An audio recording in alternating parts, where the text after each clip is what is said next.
Hello and welcome. My name is Bradley Mayer Harmon, and today I get the opportunity to speak to Grant Peters. He's running for Town Council in the town of Orangeville. Thank you very much for being here today, Grant. Yeah, thanks, Brad.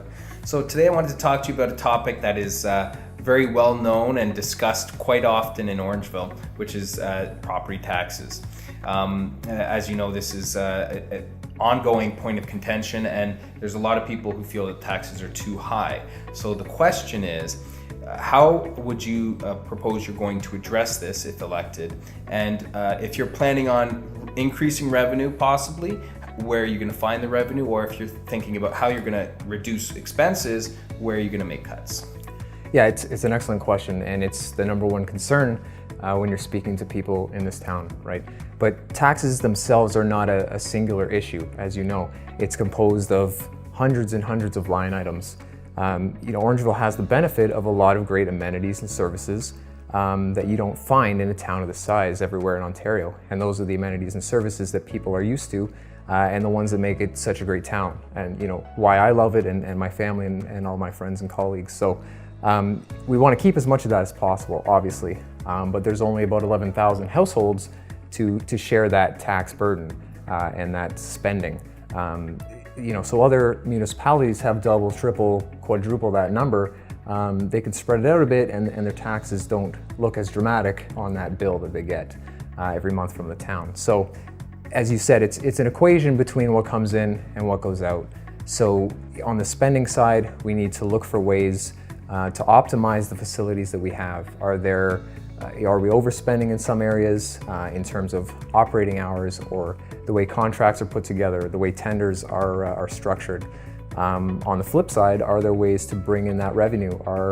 Do we have spaces that can be rented out further? Do we have rec facilities that are underutilized? Are there ways to manage how they're promoted and used and how those fee structures are set up?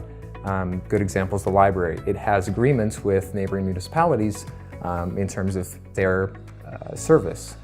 The rec facilities have some of that, but we need to know, are there gaps? Are we spending more on those facilities to have them in place, but not recovering those funds, either from the users themselves or out-of-towners? A lot of people from out of town are using those facilities, but Orangeville was the one that put up the money to build them. So we need to look at those arrangements and really balance things out in terms of, again, the funding coming in and the spending going out.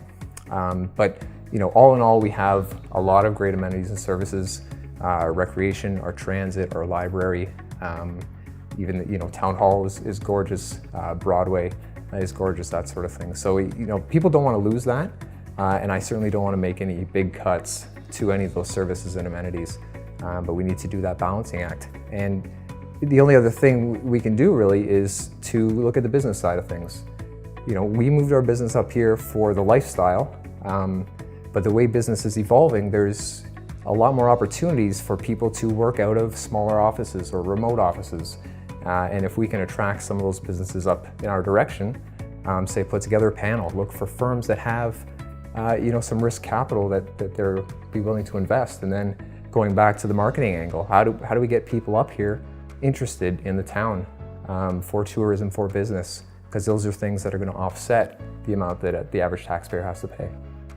Well, that's a fantastic answer. Thank you very much. Hey, you're welcome, very Brad. In depth. So, if you'd like to see what more Grant has to say, please do take a look at the links below. And thank you again for watching.